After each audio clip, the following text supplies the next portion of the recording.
The Family Law Act and the Superannuation Industry Supervision Act allow an interest in superannuation or a super payment to be divided or split by agreement or court order in the event of a relationship breakdown.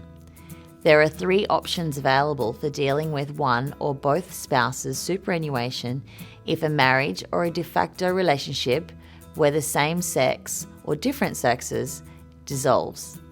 This includes split a superannuation payment, typically a member's superannuation account, into 2 benefits via a payment split or an interest split. A payment split means that the super account can be paid, that is, a condition of release is satisfied, such as retirement. More typically, an interest split will be used, which means both parties receive a superannuation interest.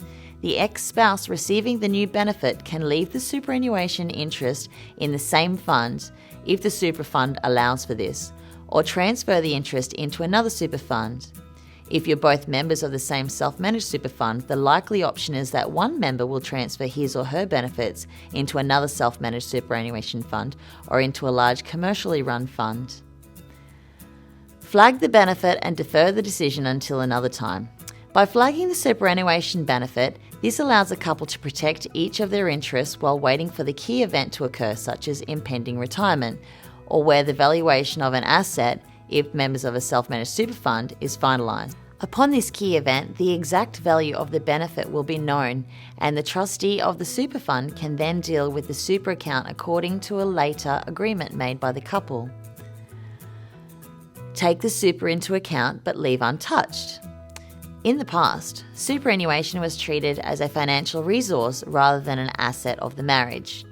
Couples can choose to continue taking this approach and divvying up other assets of the marriage or relationship to take into consideration the value of the super account rather than splitting the actual super benefit.